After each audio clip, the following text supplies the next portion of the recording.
दोस्तों, मानव सभ्यता का इतिहास अगर उठाकर देखें तो दो चीजों ने हमारे समाज को सबसे ज्यादा प्रभावित किया है। पहला है धर्म यानी रिलीजन और दूसरा है राजनीति यानी कि पॉलिटिक्स। जब धर्म व्यक्ति को नैतिक रास्ता दिखाता है और राजनीति समाज को व्यवस्था देती है तो एक मजबूत राष्ट्र का निर्माण होता है। लेकिन इतिहास गवाह है कि जब इन दोनों का मिश्रण सही नीयत से नहीं होता तो समाज में विभाजन भी पैदा होता है। आज के इस वीडियो में हम गहराई से समझेंगे धर्म का वास्तविक और शास्त्रीय अर्थ क्या है, दुनिया के प्रमुख धर्म हमें क्या सिखाते हैं, धर्म और राजनीति का ऐतिहासिक व आधुनिक संबंध क्या है और एक जागरूक नागरिक के रूप में हमें धर्म और राजनीति को किस नजरिए से देखना चाहिए। सत्ता का खेल तो चलेगा, सरकारें आएंगी जाएंगी, पार्टियां बनेंगी बिगड़ेंगी, मगर ये देश रहना चाहिए, इस देश का लोकतंत्र अमर रहना चाहिए। आइए सबसे पहले समझते हैं कि धर्म शब्द का वास्तविक अर्थ क्या है। संस्कृत भाषा में धर्म शब्द ध्री धातु से बना है जिसका अर्थ होता है धारण करना, यानी जो धारण करने योग्य हो, जो समाज को बांधकर रखे और सही व गलत का फर्क समझाए, वही धर्म है। भारतीय दर्शन में धर्म का मतलब कोई खास पंथ या पूजा पद्धति नहीं, बल्कि कर्तव्य यानी ड्यूटी और नैतिकता यानी कि एथिक्स था। उदाहरण के लिए पानी का धर्म है बहना, आग का धर्म है गर्मी देना, वैसे ही इंसान का धर्म है मानवता और अपने कर्तव्यों का पालन करना। दूसरी तरफ अंग्रेजी शब्द रिलीजन लैटिन शब्द रेलिगैरे से आया है जिसका अर्थ होता है पुनः जोड़ना, यानी इंसान को ईश्वर, प्रकृति और समाज से दोबारा जोड़ना।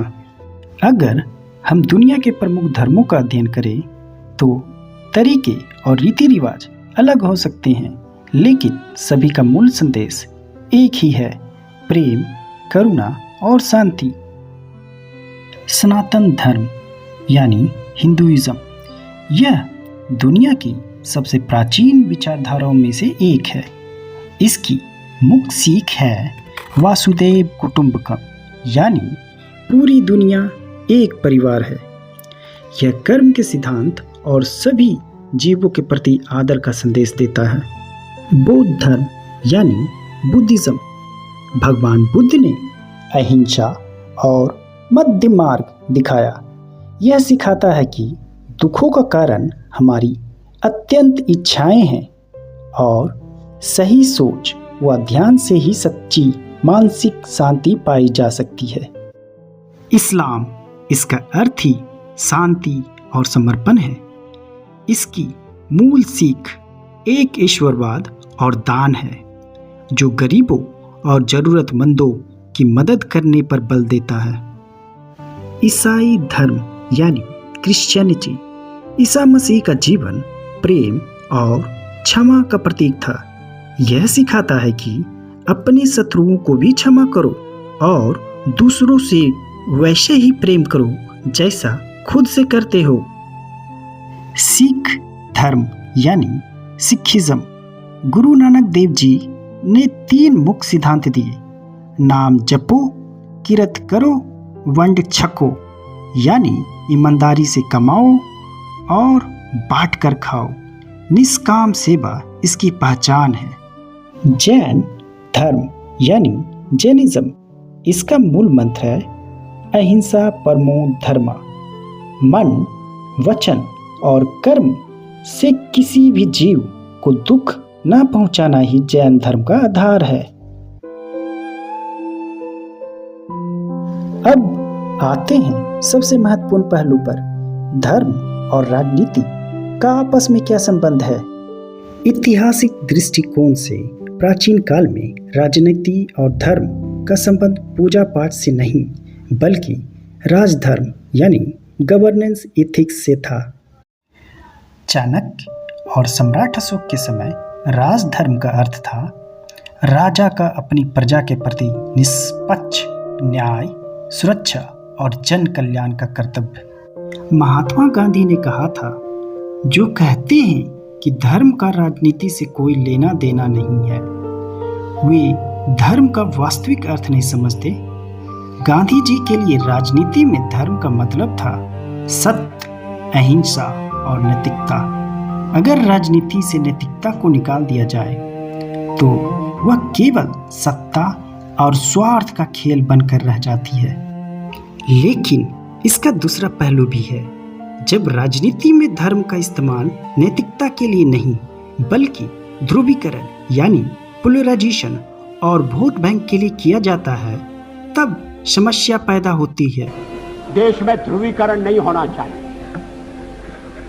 न सांप्रदायिक आधार पर, न जातीय आधार पर, न राजनीति ऐसे दो खेमों में बंटनी चाहिए कि जिनमें संवाद न हो, जिनमें चर्चा न हो। देश आज संकटों से घिरा है। इतिहास गवाह है कि जब जब सत्ता पाने के लिए धर्म की भावनाओं का गलत इस्तेमाल हुआ, तब तब समाज में नफरत और विभाजन बढ़ा। दार्शनिकों का मानना है कि जब धर्म को राजनीति का हथियार बनाया जाता है तो इससे धर्म की पवित्रता भी खत्म होती है और राजनीति का स्तर भी गिरता है। इसलिए आधुनिक लोकतंत्रों ने धर्मनिरपेक्षता यानी कि सेकुलरिज्म का रास्ता चुना। इसका मतलब धर्म का विरोध करना नहीं, बल्कि यह सुनिश्चित करना कि सरकार सभी नागरिकों को समान नजर से देखे और किसी के साथ धर्म के आधार पर भेदभाव ना हो। दोस्तों, एक जागरूक नागरिक के रूप में यह समझना बेहद जरूरी है कि धर्म का काम है व्यक्ति को अंदर से बेहतर और नैतिक बनाना। राजनीति का काम है बाहर की व्यवस्था जैसे शिक्षा, स्वास्थ्य, रोजगार, सुरक्षा को बेहतर बनाना।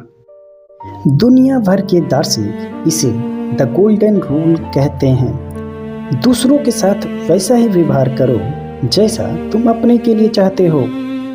जब हम एक नागरिक के तौर पर विकास, शिक्षा और सामाजिक सद्भाव को प्राथमिकता देते हैं तो कोई भी राजनीतिक ताकत धर्म के नाम पे समाज को बांट नहीं सकती। अंत में डॉक्टर सर्वपल्ली राधाकृष्णन के शब्दों में धर्म वह नहीं है जो हम सिर्फ मानते हैं, बल्कि धर्म वह है जो हम जीते हैं। राजनीति देश को नीति देती है, लेकिन धर्म उस नीति को नियत देता है। जब नियत साफ होगी तभी एक महान और समृद्ध समाज का निर्माण होगा। इस विषय पर आपकी क्या राय है? क्या राजनीति में नैतिकता का होना जरूरी है? अपनी सोच कमेंट बॉक्स में जरूर शेयर करें। आज के लिए इतना ही, फिर मिलते हैं अगले वीडियो में। तब तक के लिए नमस्कार।